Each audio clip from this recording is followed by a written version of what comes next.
We're in the midst of a cosmetic treatment revolution. In fact, nearly 16 million people in the U.S. got a minimally invasive cosmetic procedure performed in 2018. But how far would you go for a smoother face or plumper lips?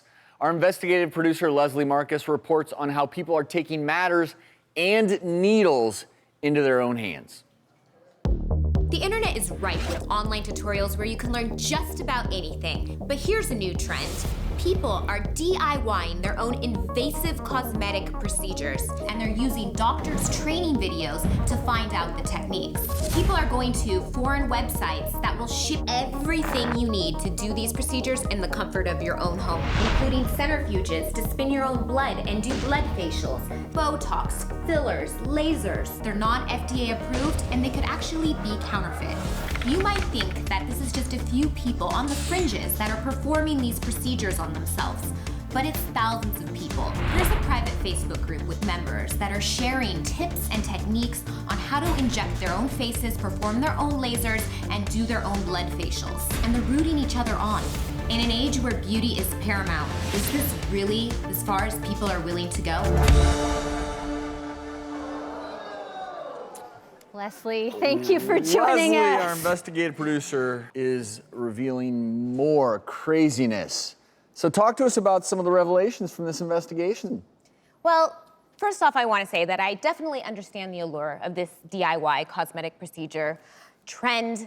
Many years ago, before I worked here, I actually experienced this as well. A good friend of mine worked at a doctor's office, brought home a chemical peel kit, medical grades, like super easy, just mix it up, put it on your face. I did, and I severely burned my skin. I didn't think it was ever gonna heal. And I would say that the biggest change today is the ease of accessibility of these products. It is so pervasive online. These companies are marketing from overseas, fillers, Botox-type compounds, all sorts of stuff, and they're doing it even on Facebook, which really blew my mind. So these companies are offering gift cards to customers. They're using promo codes for US holidays, right? So you know that they're marketing to people in the US these non-FDA approved products. And you even have influencers that are showing their product hauls from these websites of non-FDA approved products, so you know they're not being marketed to medical professionals. When Dr. Ordon or I or any physician, nurse, physician assistant who's licensed is buying these products, botulinum toxin, filler, we have to have medical licenses. I've been practicing for 15 years as a specialist in dermatology.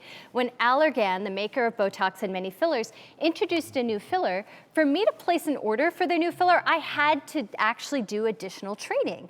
So the irony is you have all these websites selling things that are not FDA approved, that are from abroad, and someone without any medical training whatsoever can just go online and buy it. So that's the critical difference.